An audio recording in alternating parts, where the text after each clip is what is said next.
बहुत अच्छी जगह आए हो, इसलिए सच्ची शिक्षा मिल रही है। हर जगह कथा में यही बोला जा रहा है, भक्ति करो भजन करो, भक्ति करो भजन करो, भक्ति करो भजन करो। भक्ति होनी कैसी चाहिए? भक्ति करना तो है, मैं नहीं बोल रहा हूं कि भक्ति मत करो, भक्ति करना है, लेकिन कैसी भक्ति? उनके लिए उनका किया हुआ उनका भक्ति होना है। आपको मालूम पड़ गया कि ये स्वार्थी है, आप नजदीक आने दोगे नहीं, आपने ही बताया, तो देवी आपको नजदीक आने देती होगी हैं? तो आपको नजदीक जाना है कि धक्का खाना है? तो आज शाम को मंदिर जाके बोल देना, अपराध सहस्राणि क्रियन्ते नित्य सो मैया। हजारों पाप आज तक किया, लेकिन आज हमारे प्रोफेसर ने समझा दिया, इस गोली को ऐसे लेने से ही बीमारी मिटेगी। ये अच्छे से समझा दिया। जय जय। क्या समझा दिया? हम आज तक प्रोफेसर कह रहे थे कि गुनगुने पानी में गोली लेना, और हम ठंडे पानी में लेते रहे। ये काम करेगा? गोली नहीं करेगा। तो आज समझ आ गया कि गोली गलत तरीके से ले रहे थे। आज हम सही तरीके से गोली लेना शुरू भी कर दें, थोड़े दिन में काया कंचन नहीं हो जाए? जय गुरुदेव। हो नहीं जाए काया कंचन? हो जाएगी।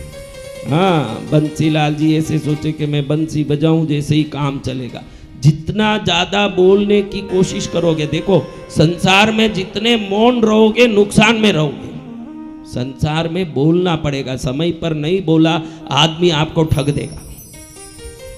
और भगवान और गुरु के पास जितने शांत और विनयवान रहोगे, वसंत विजय भी सब जानता है ना, भगवती भी सब जानती है, तब उधर मौनता के साथ शांत रहोगे तो अपने आप गुरु देखेंगे कि इतना दुख है फिर मुंह नहीं खोल रहा, इतना विवेक, इतना विनय, इसका काम पहले करना चाहिए। जय जय गुरुदेव।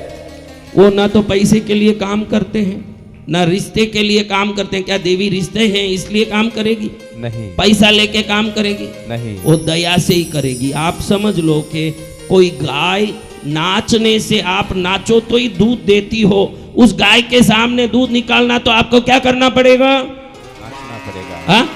नाचना पड़ेगा। कोई गाय गाने से दूध देती हो, तारे ना ना ना,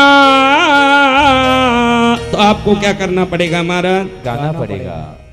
अब आप नाचने वाली के बाद दूध देने वाली गाय के सामने गाने लगे, तो गाने के बाद दूध देने वाली गाय के सामने नाचने लगे, तो ध्यान रखो, ये देवी जो भी देगी आपकी श्रद्धा भक्ति से दया आए तो ही देगी। बिल्कुल स्पष्ट बात है, देवी को दया आ जाए आज से वो काम करो। जय हो जय हो। हाँ, देवी को आप पर दया आ जाना। क्या आना? दया आ जाना। वो दया से ही देगी ना। क्या आपका इंडियन करेंसी जो अमेरिका में भी नहीं चलता, अमेरिका दूर, यहां से पास में नेपाल में भी नहीं चलता, वो पैसा चढ़ा के देवी को रिझाओगे? वो तो मंदिरों के निर्माण के लिए ये जो ट्रस्ट बना उसके काम आ सकता, देवी के लोक में तो किसी काम का नहीं वो पैसा। ये नारियल, ये फूल, ये तेल उसके किसी काम के नहीं। उसको तो एक ही चाहिए कि आपकी भक्ति कितनी है। और देखो कितनी अच्छी व्यवस्था, किसी भी बैंक में बिना पैसा डाले ही आपके अकाउंट में पैसा बढ़ सकता है क्या? लेकिन ये देवताओं का बैंक ऐसा है, बाहर ही बोर्ड लगा है, यहाँ पैसा धन दौलत सामग्री की कोई वैल्यू नहीं है, यहाँ वैल्यू है तो सिर्फ आपकी भक्ति की वैल्यू है। उससे आपका पूरा सब कुछ बढ़ जाता है। क्या बढ़ जाता है? सब कुछ बढ़ जाता है। तो हमको करना क्या चाहिए? भक्ति ऐसी करो उसको दया आए, पुकारो। देखो मैंने शुरुआत में कह दिया, बच्चा जितना जोर जोर से रोता है माँ क्या समझ लेती है? बोलो। ज्यादा भूख लगी है। हाँ? जोर से भूख लगी है ना जी। चुपके ऐसे ही थोड़ा धीरे धीरे चिरक रहा है तो क्या करेंगे? और थोड़ा रोने दा भी भूख नहीं लगी, अभी थोड़ा ऐसे हिल रहा है, फिर क्या करोगे? हाँ? रुदन के अनुसार दूध मिलता है तो पुकार के अनुसार कृपा मिलता है। जय जय गुरुदेव। कैसे मिलता है? पुकार के अनुसार आज से ये ध्यान रखो, गुरुदेव को दया आ जाए वैसे काम करो, माँ को दया आ जाए ऐसे काम करो, भगवान को दया आ जाए, यही भक्ति का एक नियम ही है। उनको सामने वालों को दया आ जानी चाहिए हमारे प्रति। जब भी भगवान प्रकट हुए, जब भी देवता आशीर्वाद देने आए, कब आए आप बोलो, कब आए? हाँ, जब दया आ गई। दया कैसे आएगी? भगवान को दया आप जरी की साड़ी चढ़ाने से आएगी दया? खुशी आएगी, दया नहीं आएगी। खुशी से गारंटी नहीं कि कुछ मिलेगा, दया से गारंटी है कि सब मिलेगा। जय जय गुरुदेव। साड़ी चढ़ाने से आ गया नहीं आएगा, नारियल फूल चढ़ाने से आ गया नहीं आएगा, पुकार से आएगा। अंदर से उधर जाओ, अपने माँ के पास जाओ ना, देखो सुबह जाते हो, दोपहर में टाइम मिले थोड़ी देर जाओ, पहले ही आके यहाँ फालतू मत बैठो। ये समय का पूरा उपयोग करो। एग्जाम के टाइम में जो नहीं लिखता है, उत्तीर्णता के रिजल्ट आते समय वो 1000 कोशिश करें बोर्ड देखने का, क्या आएगा? हाँ?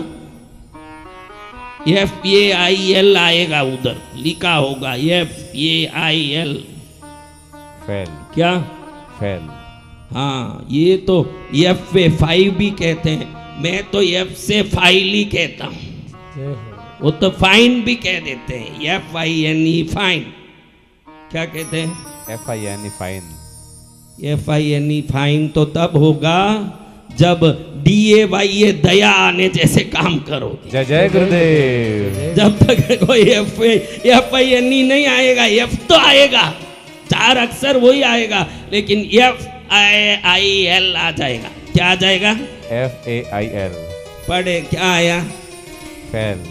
तो मैं घड़ी घड़ी बोलता हूँ, देखो तुमसे मेरा कोई रिश्ता नहीं, रिश्ता इतना ही है कि तुम सदा खुश रहो, कल्याण हो तुम्हारा। ये भावना से समझा रहा हूँ कि जो व्यवस्था है उसी में। देखो, कोई दया से कह भी दे कि इस नदी को ऐसे पार करके इस तरफ ऐसे जाने से वो रत्नों का खान मिलेगा, कहना उसका धर्म है। आप वो नदी को उस तरफ पार नहीं करते हुए इस तरफ पार करें तो कोयले का खान मिलेगा, रत्नों का खान तो मिलने से। तो हम भी भगवान की कृपा, देवी की कृपा कैसे मिलेगी? समझाने का काम मेरा है, और जो कोई नहीं जाने वो भी समझा दूं, रहस्यमयी बातें भी समझा दूं, लेकिन करना तो किसको पड़ेगा भाई? हमको। हाँ, मैं पुलाव बना के भी रख दूं, एकदम बढ़िया हलवा बना के भी रख दूं, और बड़ी दया से तुम्हारे मुंह से भी ठूस दूं, इतना तो मैं कर ही सकता हूं। मुंह दबा के खुलवा के अंदर भी डाल दूं, इतना भी जबरदस्ती कर दूं। चबाना किसको पड़े मारा? हम सभी। उसका कोई दूसरा मशीन है क्या? नहीं गुरुदेव। नहीं। हाँ?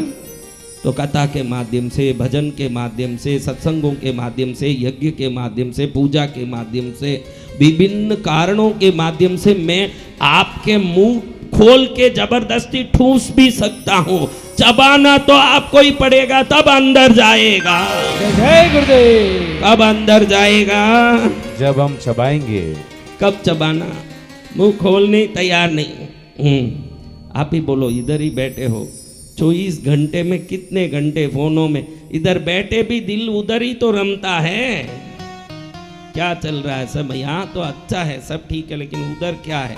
अरे उधर वाला वो जाने, इधर जिस मकसद से आई, जिस लक्ष्य से आई, उस विजयी की पोटली लेके जाने की कोशिश कर। जय जय गुरुदेव। तेरा कोशिश क्या होना चाहिए? विजय की पोटली लेके जाना। तो विजय की पोटली नहीं ले, उधर का गांठ खुलवाने में है फोन में। तो वो गांठ खोलो, अच्छे से खोलो। अरे वो खोलता रहेगा, नहीं तो जाके खोल लेंगे। इधर छोड़ के जाएंगे। बड़ी दया हुई तो देवी ने बुला ली, वापस बुलाएगी नहीं बुलाएगी, कल का किसी ने जाना नहीं कि वापस वो बुलाएं नहीं बुलाएं, उसकी मर्जी। आने वाले हर बार आते रहते हैं, और जब उसने सोच लिया नहीं बुलाना, तो तुम्हारे पैर में अदृश्य बेड़ी कैसे बांधेगी वो ही जाने, हम नहीं जान सकते।